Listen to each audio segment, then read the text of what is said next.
Assalamu alaikum, brothers and sisters. Welcome back to another deeply rooted podcast. Today I'm joined by Sister Iman, my Assalamu alaikum. co-host.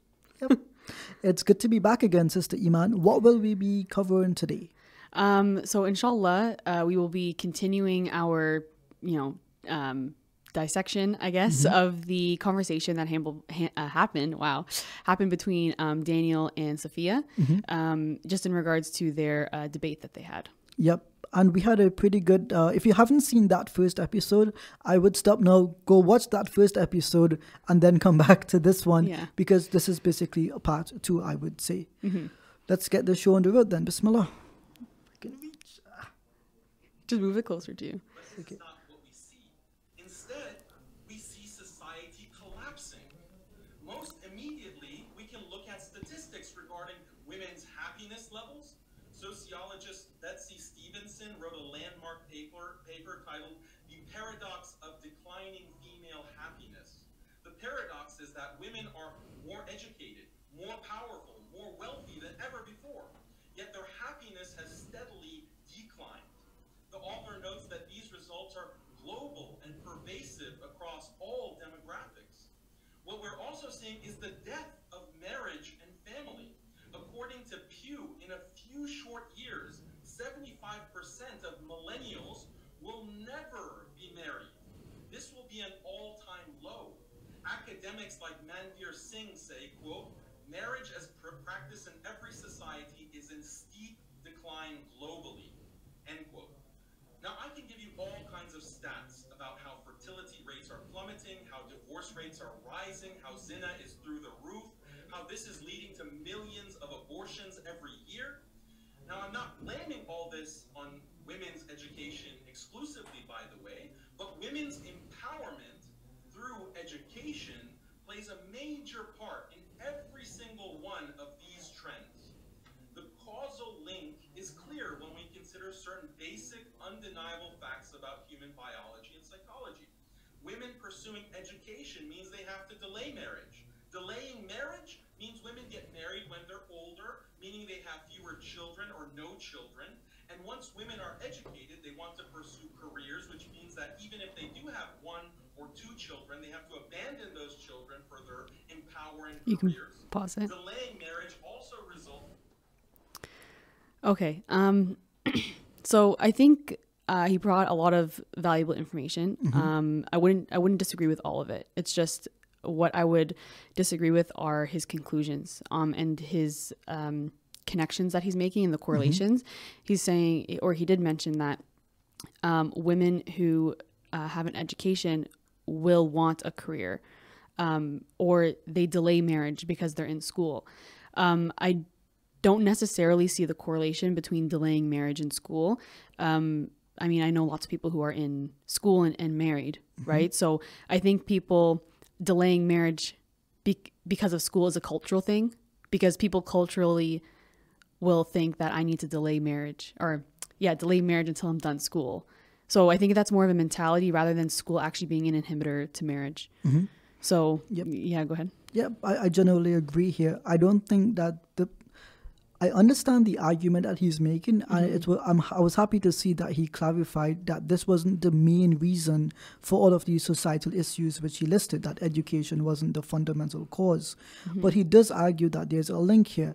Whether or not there's a link seems to be, is not the main case here. So it's kind of technically irrelevant to the debate topic.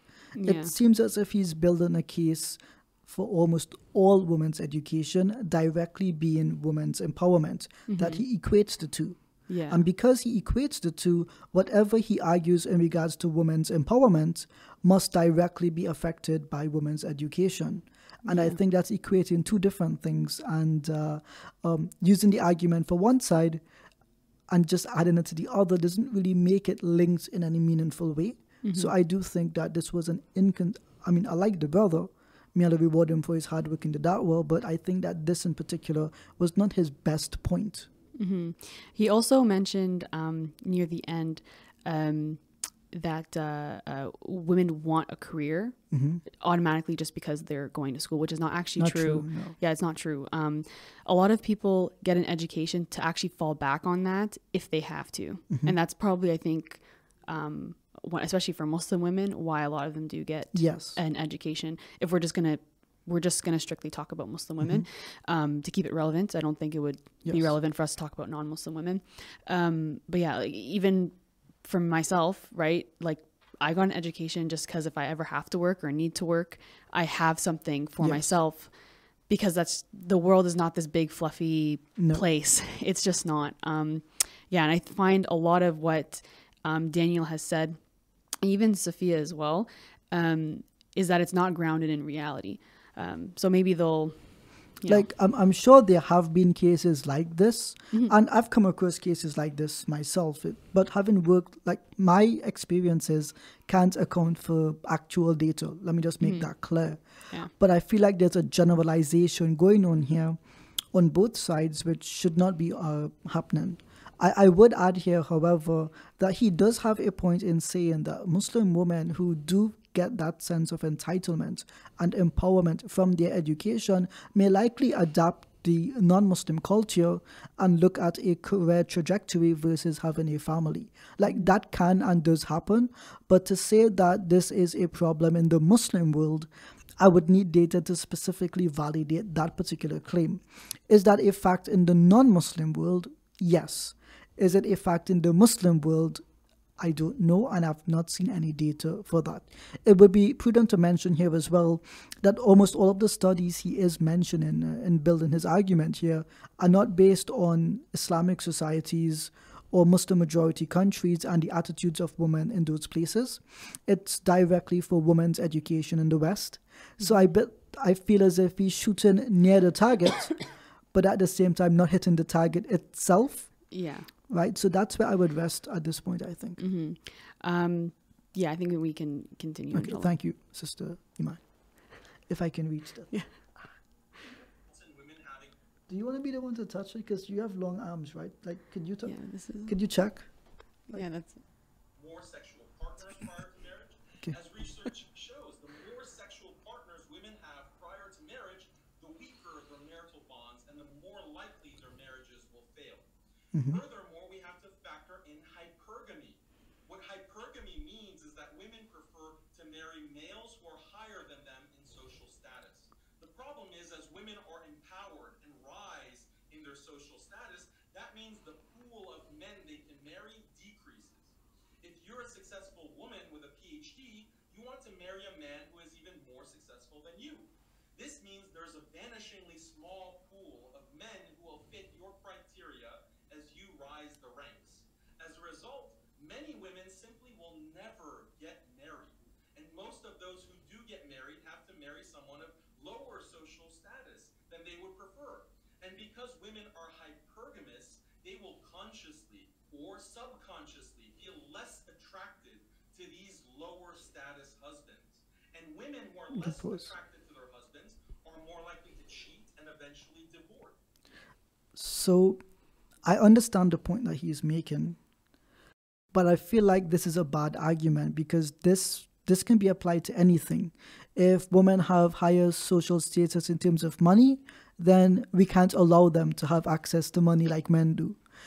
If women acquire higher social status via education, then they should not get that education.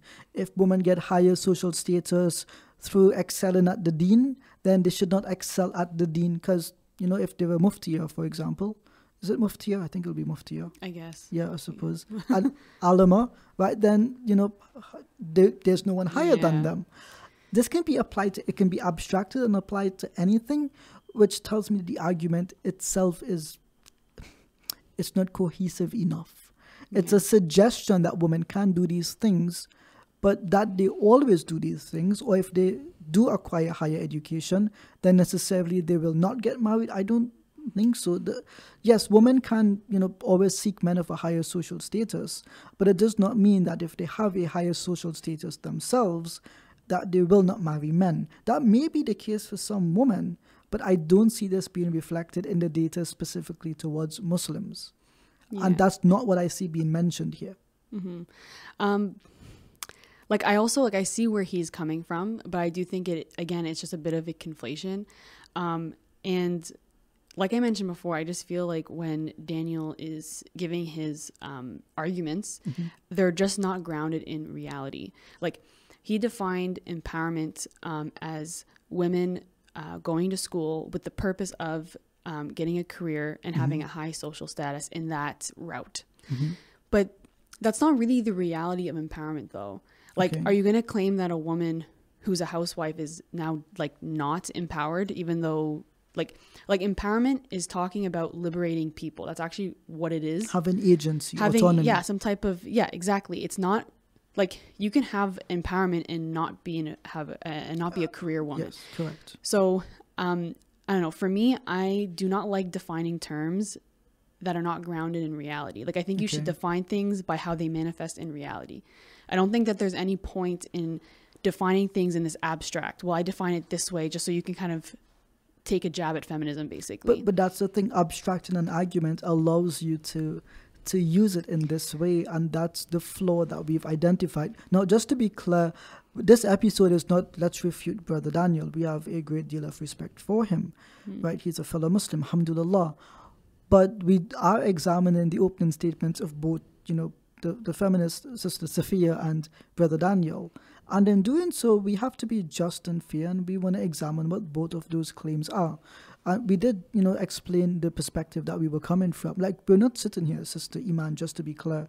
You're not against Brother Daniel, but you have to consider the claims he is making, because as a woman, these arguments are about you, and as a woman in education, this also affects you in some way. Yeah, subhanAllah, I have 2 credentials and I'm working on my 3rd credential. So, but you're still looking for marriage, right? It's not going to stop you. Oh, I mean, yeah, inshallah. Like, inshallah. I don't want to, count that out, right? I think it's an important part of life, but in terms of his empowerment, you're not delaying marriage because of your education, right? No. Honestly, I was ready to get married like 4 years ago. I just have not found that person yet. Inshallah, it comes around. Yeah. But if not, then that's good too. It is what it is. So, but that's the thing. The point that Brother Daniel is making is women will always seek someone in a higher social status than them, and if they do pursue an education, then they may not marry someone with lesser education. Yeah, I don't know. Like, I don't. Generalizing a woman's desire in marriage is not really a strong argument. It's not a strong argument. Also, it is like, let's, with all due respect, I'm not the type of person to say that, men can't talk about women's issues, but it is a little bit, it's not really valid when a man talks about what women want in marriage. Like, women want different things. There are some women who will only marry somebody who's of a higher status, and that definitely exists. But you know what? There's lots of women who actually don't value that as much. They value other things. So it's just not really fair to say that, women will never get married, and make these like very absolutist statements when women are actually very different in our needs and wants, especially when it comes to a romantic relationship. Especially Muslim women, there are different considerations that a sister would have if she's within the deen.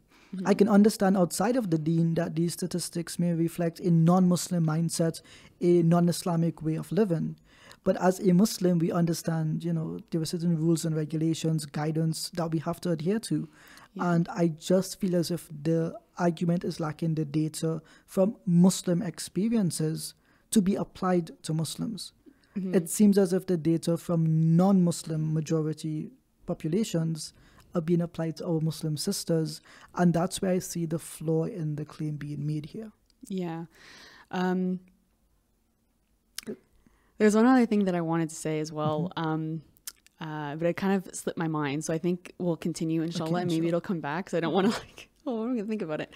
So we can play, inshallah. Okay, inshallah. Go ahead. And the Muslim world is not spared from this. Women's education is being heavily pushed in the Muslim world, and in some countries like Morocco, divorce has increased by over 600% in the last 15 years.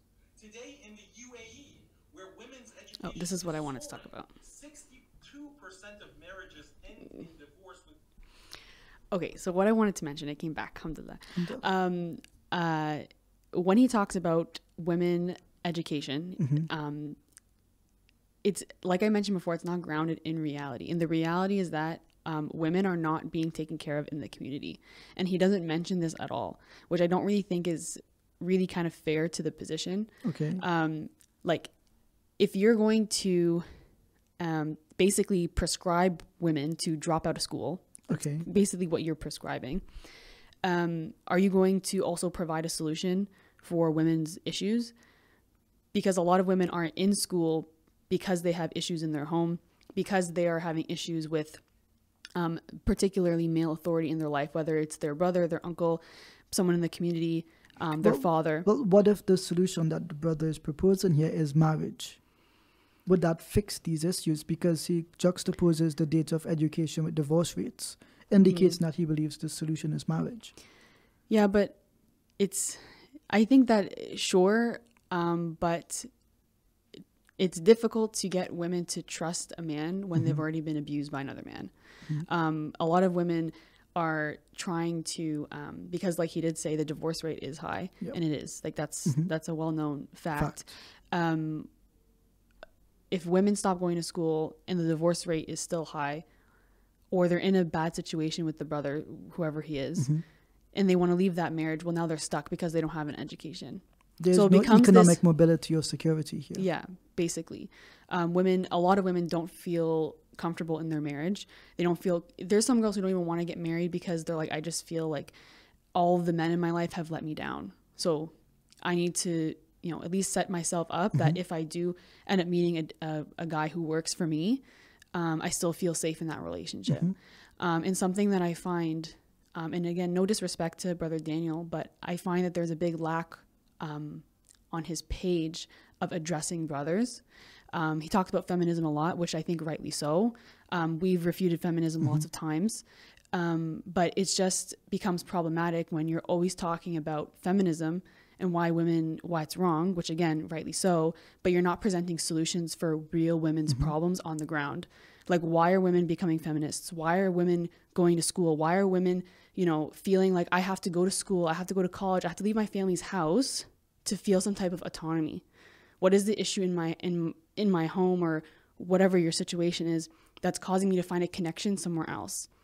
The fact that I have to go to school to get a social status so that my voice is heard, so people are actually going to listen to me, says a lot about the community. Women don't really have people don't really listen to us, right? And that's true, right? I think at I3, maybe we'll forget that, because that I3 really does treat sisters very well. Sisters are honestly, like, I feel spoiled here, right? Like, I don't feel like, I don't experience these things at I3. But there are lots of other institutes in Masajid that don't treat sisters this way. Like, there are sisters. Treat them in what way? They don't give them access, for example, to sisters only spaces or sisters only classroom, or giving sisters the opportunity to study their deen properly, or they shut the door on them at the masjid. They're like, oh, sisters aren't going to come in today. They don't even let them into the masjid, for example. And then when sisters try to voice these concerns, they're like shut down, basically. A lot of times people don't really care what we have to say. And I've personally experienced something similar at the masjid myself. Basically you kind of get brushed off and you're like, okay, whatever. Well, you're like a sister. You're not one of the uncles, right? So if so many sisters are feeling like nobody's helping me with my problems, nobody's listening to me, okay, well, I'm just going to go do it myself.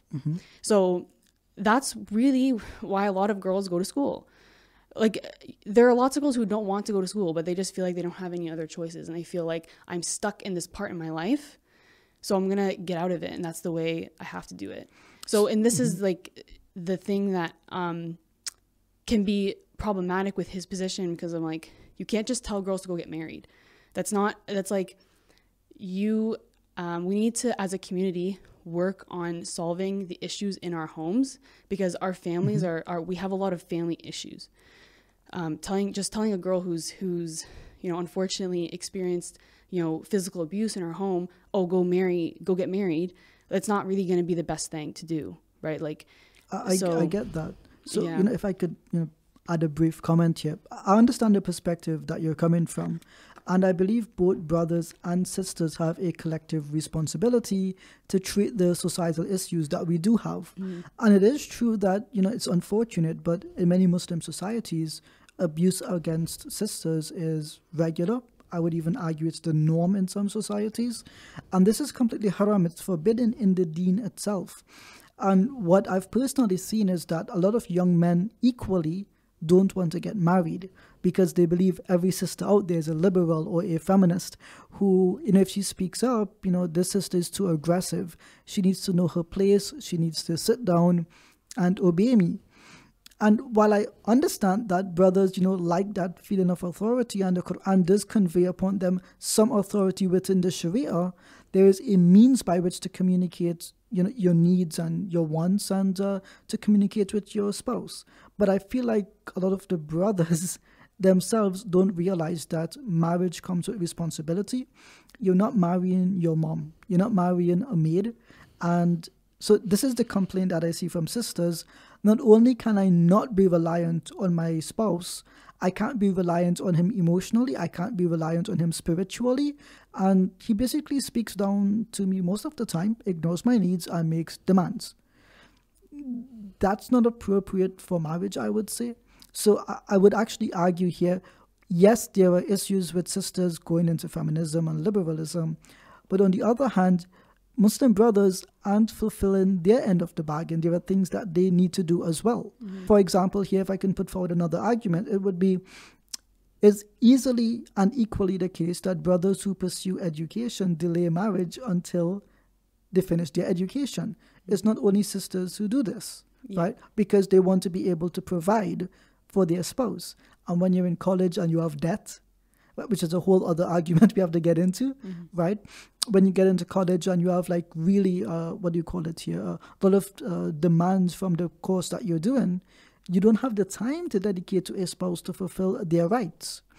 And we also know as well, given the pandemic and these types of things, the economic status of most brothers, if they're younger, without job experience, without qualifications, has become much more difficult.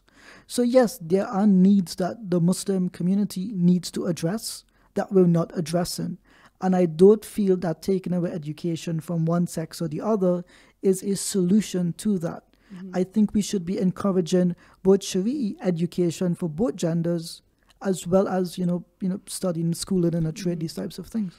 Yeah, and I think maybe the last thing I'll mention before we continue is that it is an obligation 100% for us to study the deen, which we have already covered. Yes. But Islam as a deen is timeless. It's really difficult to study fiqh if you do not understand the world reality, whatever it is. Also studying things like science, for example, or math, like things that are more technical and, have, different technicalities and procedures, actually train one's thinking. So if women want to, or per se, if a woman who's more likely to become a faqih, well, she needs to be a technical thinker. Women who have some type of background in some science or math, for example, or engineering, yes, exactly. Like it's not, you will not be able to look at the text and really understand the text if you're just kind of cut off from the world. So a bachelor's in science actually goes along really well with Islamic studies. I don't think it's right to separate those two things. And I think also when we study anything, for the sake of Allah subhanahu wa ta'ala, whether it's biology or political science or, nursing, whatever it is, this actually does become an act of worship because you have this Islamic intention, especially if you're going to use those skills to give back to the community. Yes, like a female doctor seen about sisters. Exactly. Right, it's essential. I only like a female doctor. I don't like to go to a male doctor. But if we don't educate sisters to be doctors, they have to end up spending time with male doctors only.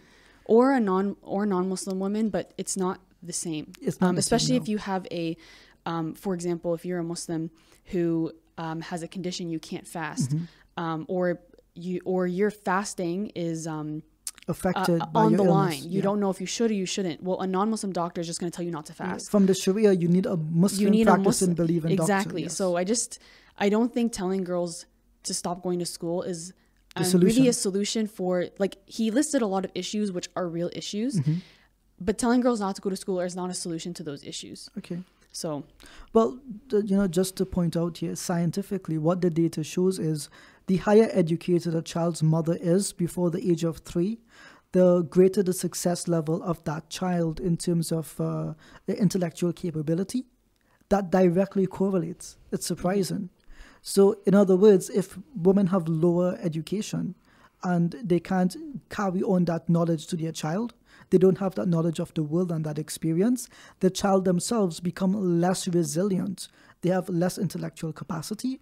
And what the studies have also shown is that when they reach into adulthood, they have a lesser chance of succeeding at their careers and with dealing with traumas and issues. So, I mean, by suggesting that women not be educated, it may have a knock-on effect in kids that we will see for the next 2 or 3 generations, which is something we should try to avoid. So I understand the perspective that Brother Daniel is coming from, but I do think denying women the need for education, secular education, scientific education, I don't think that that's the solution. yeah, I agree. All the section, Daniel's delusions. Daniel, in numerous articles and videos, perils of educating our daughter.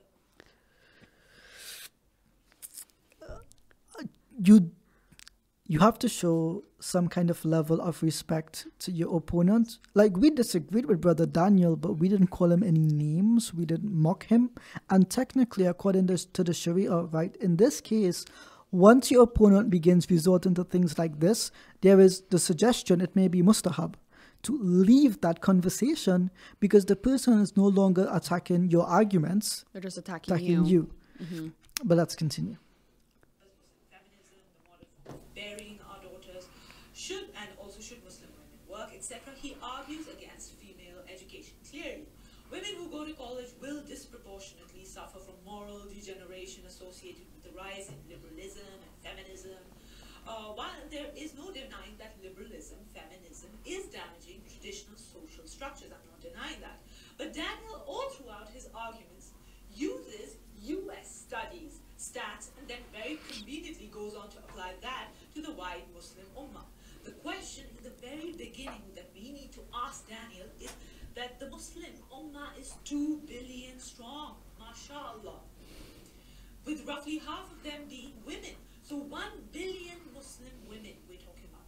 So when you keep saying in all your lectures, feminism is the status quo, are you prepared to prove to us that a large chunk of these 1 billion Muslim women who say the Shahada, many of them, most of them, are feminists?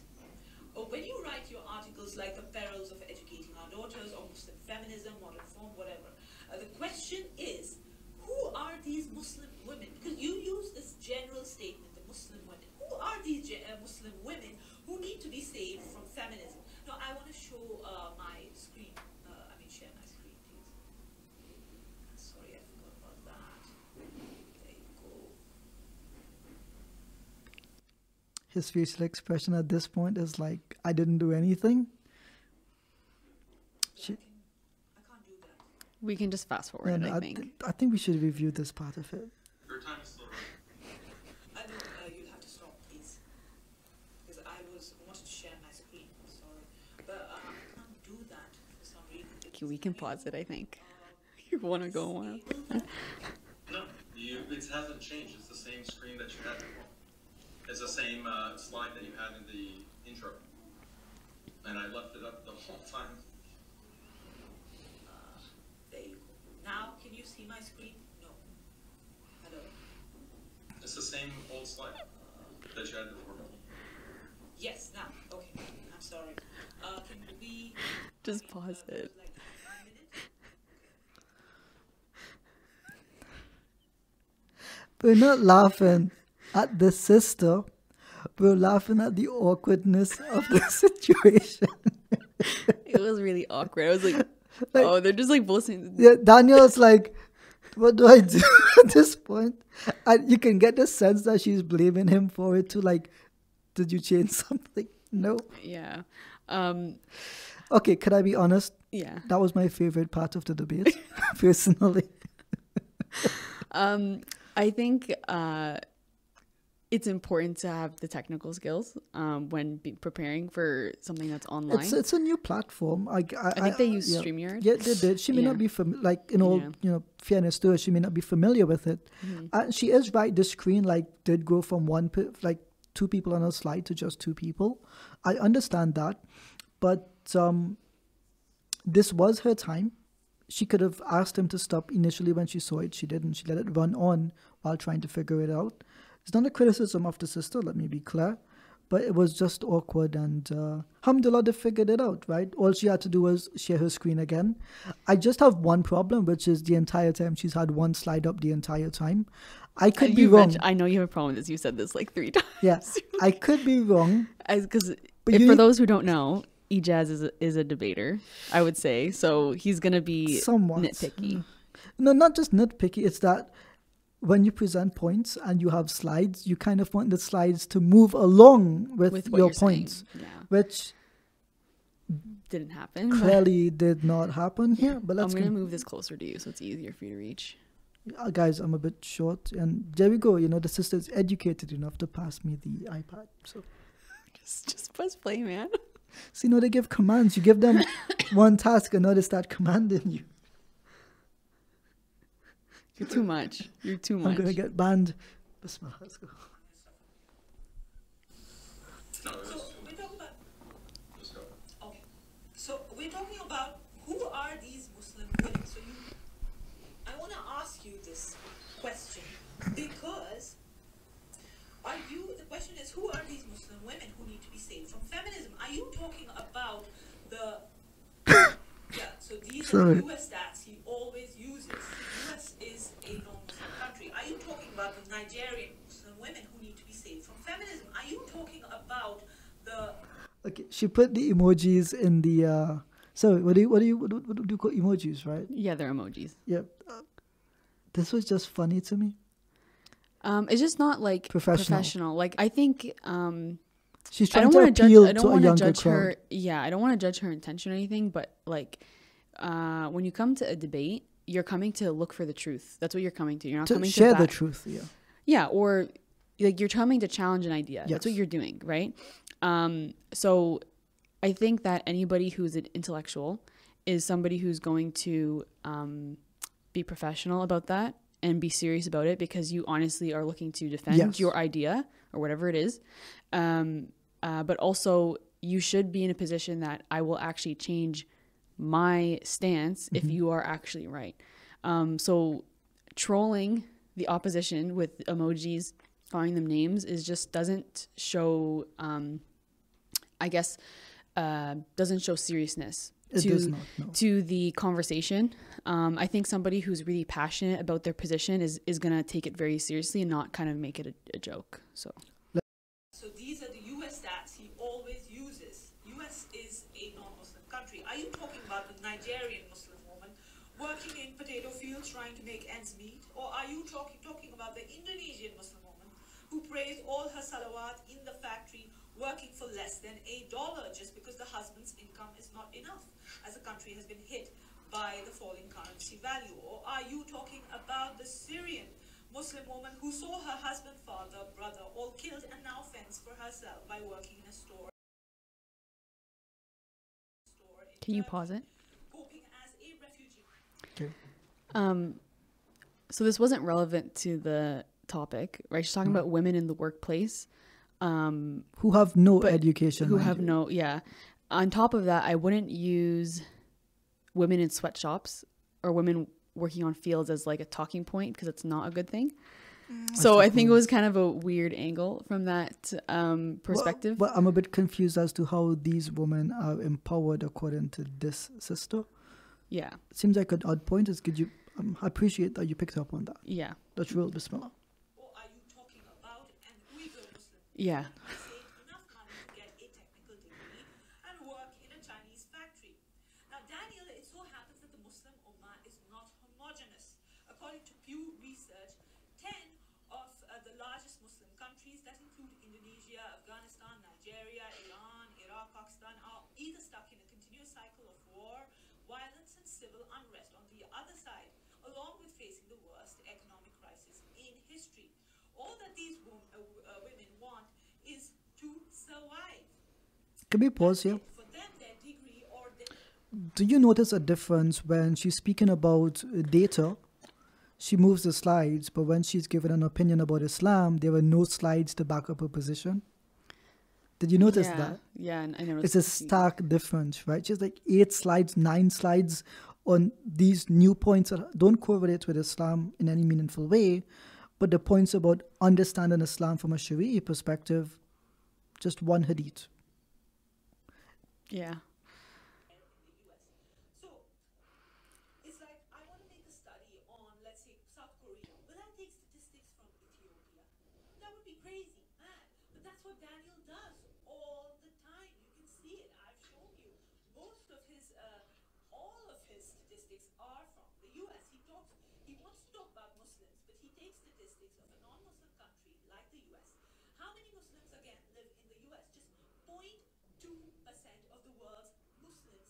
I'm talking about Muslim women. 0.02. Yeah. It's on the screen. I know, but I think she just slips in, yeah, misspeaks. In North America, and the number of younger women who could be affected by feminism would even be less. That is 0.05% Muslim women. And obviously, we cannot call all American Muslim women feminists, including his wife. No.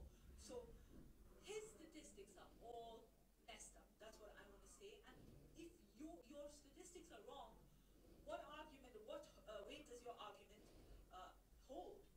Now, I want to deconstruct his argument. Most of the time, he mentioned it right now.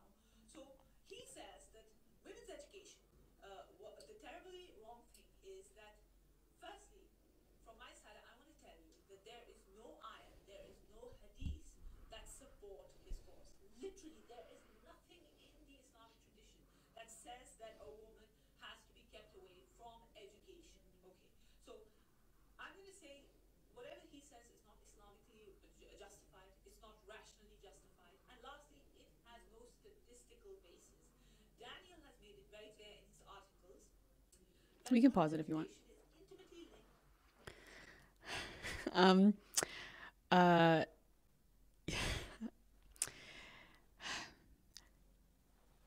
There are things in the Quran and Sunnah that make it explicitly clear that it's preferred for her to take care of the home.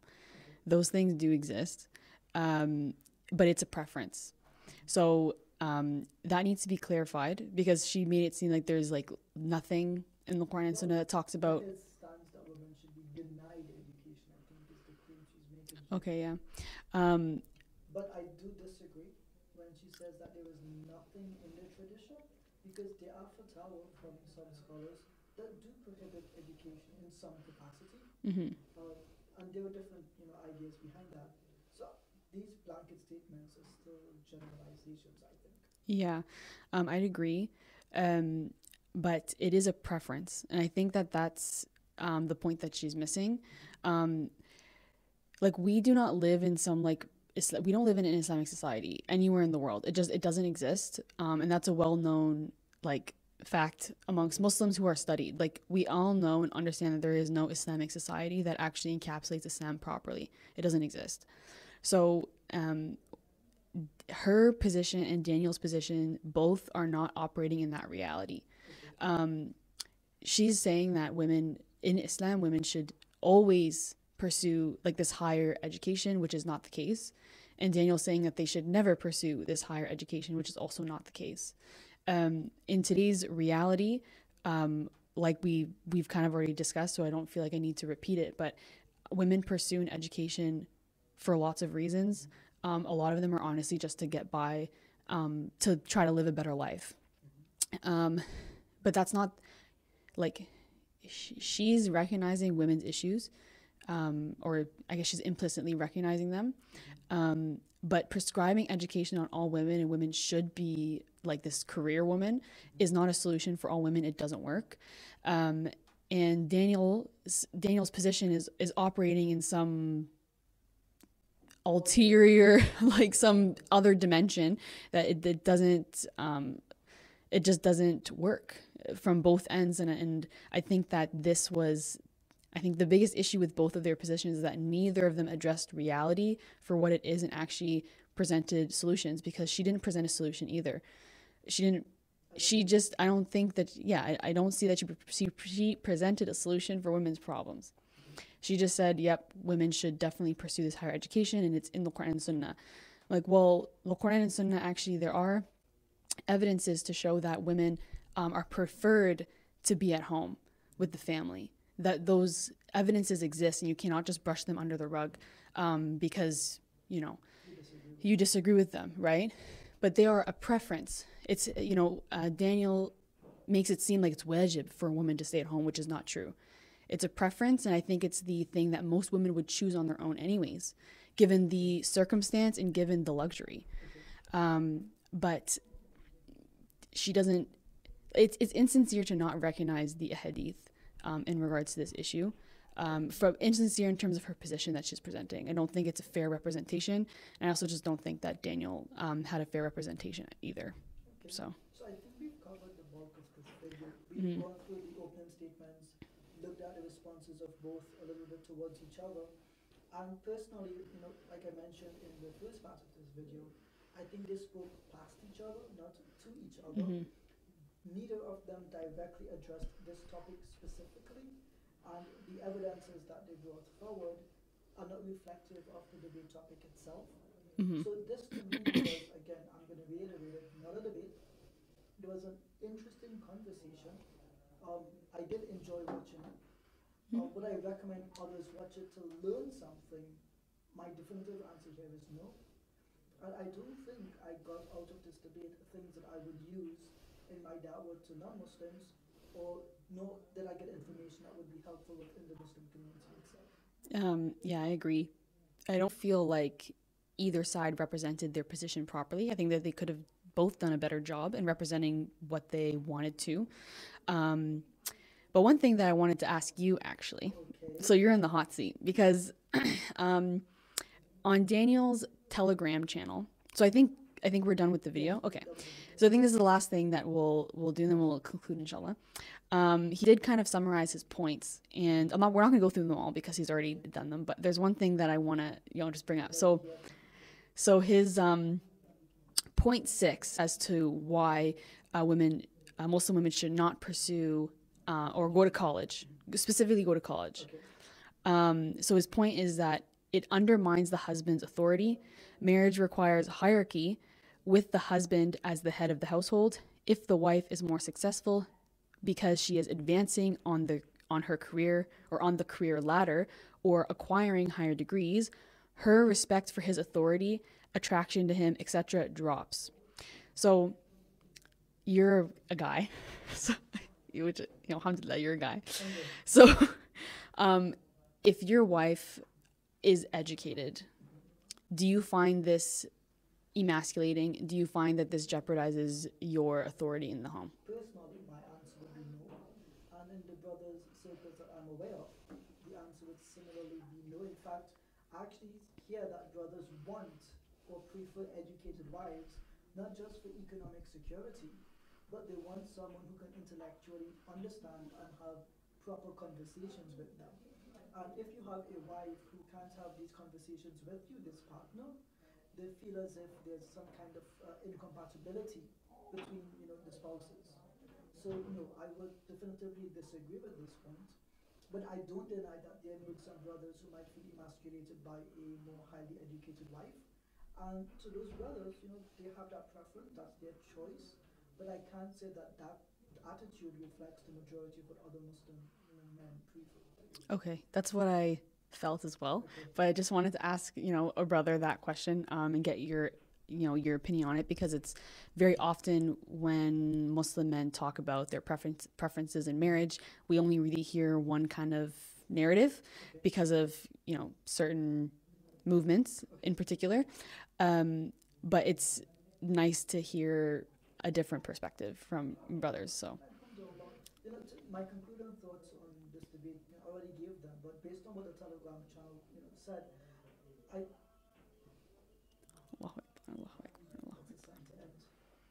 it's okay, it's almost done. Well, Ramadan Mubarak, everyone. So we're recording, yeah, live. Alhamdulillah. Go ahead. You were finished saying something. Yeah. So I appreciate that this topic was raised. I think that this topic can be covered by the same people potentially, um, but in a different way. They had a moderator and it was more direct and they had time to prepare. Hmm. I would like to see more data from the Muslim world. It may be that that data does not exist, and I think that data is essential for making the case here. I would like the sister to refine her claims and perhaps have more dalil for what she's actually claiming. And I would like to see Brother Daniel use more, data centric towards Muslims. Overall, I enjoyed it. I didn't learn much from it. But it is my hope, if you're a brother or a sister watching this particular episode, if you want to study what the Deen actually says about women's education, if you want to understand the role that men have, in Islamic society, then the I3 Institute can help you with this. We have two programs, Muslim Manhood, which goes into this in depth, and we also have Versatile Muslimah, which covers the female side of that. And I think with proper education, we can actually advance this conversation. It does not need to be, difficult. It does not need to be insults. And just to be clear, I disagree with Sister Iman on many things, right? As she disagrees with me. But that does not mean that we have to resort to name calling or these types of things. And my disagreement with the sister, is not because of her education.